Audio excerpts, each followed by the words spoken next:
వ్రతము. అంటే దాదాపుగా అనంత పద్మనాభ స్వామి అని చెప్పారంటే మనమంతా కూడా ఎక్కువగా తెలిసి చాలా మటుకు మా దగ్గర అయితే 9 పడగల ఆదిశేషుడు ఉన్నాడు. కానీ విశేషంగా అంటే 14 పడగలతో ఉండేటువంటి శేషుడు ఆయనే అనంతుడు. ఆ అనంతుని పైన స్వామి ఉండి ఉండడంతో దానితో ఇది అనంత పద్మనాభుడు. కడుపు లోపల నుంచి ఒక కమలం వచ్చి ఉంటుంది. ఆ కమలం పైన బ్రహ్మదేవుడు, కింద శివుడు వచ్చేసేసి చేతి కింద ఉంటాడు. శివుడిని అలా పెరగకుండా అన్నట్టు అయ్యా శివాను ఆగు అని అనేసి ఇలా ఆపుతూ ఉంటారు. అలా అనంత పద్మనాభుడు అలా సులువుగా పెరగకుండా ఈయన మాత్రమే, విష్ణువు మాత్రమే అంత గొప్పగా ఉండి ఉంటారు.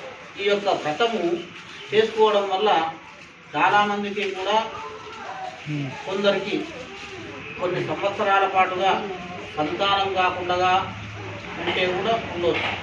దానికి కుజదోషం కానీ, నాగదోషం కానీ, లేదా వాళ్ళ పితృదేవతల దోషం. పితృదేవతలు అంటే దాదాపుగా మనకు తెలియకుండానే దగ్గరలో ఏదైనా పుట్టలు ఇలాంటివన్నీ కూడా, అంటే మన ఇంట్లో ఏదైనా పెళ్ళి అటువంటిప్పుడు అంటే పాలకొమ్మలు అలాంటివి అని అన్నప్పుడు ఆ పాలకొమ్మల కోసం వెళ్ళి ఈ పుట్ట దగ్గర ఆ మన్ను అవన్నీ చేయడానికి పోయి ఆ పుట్టనే బాగా చెప్తూ ఉండడం చేయడం, దానివల్ల నాగదోషం కూడా కలిగిండొచ్చు.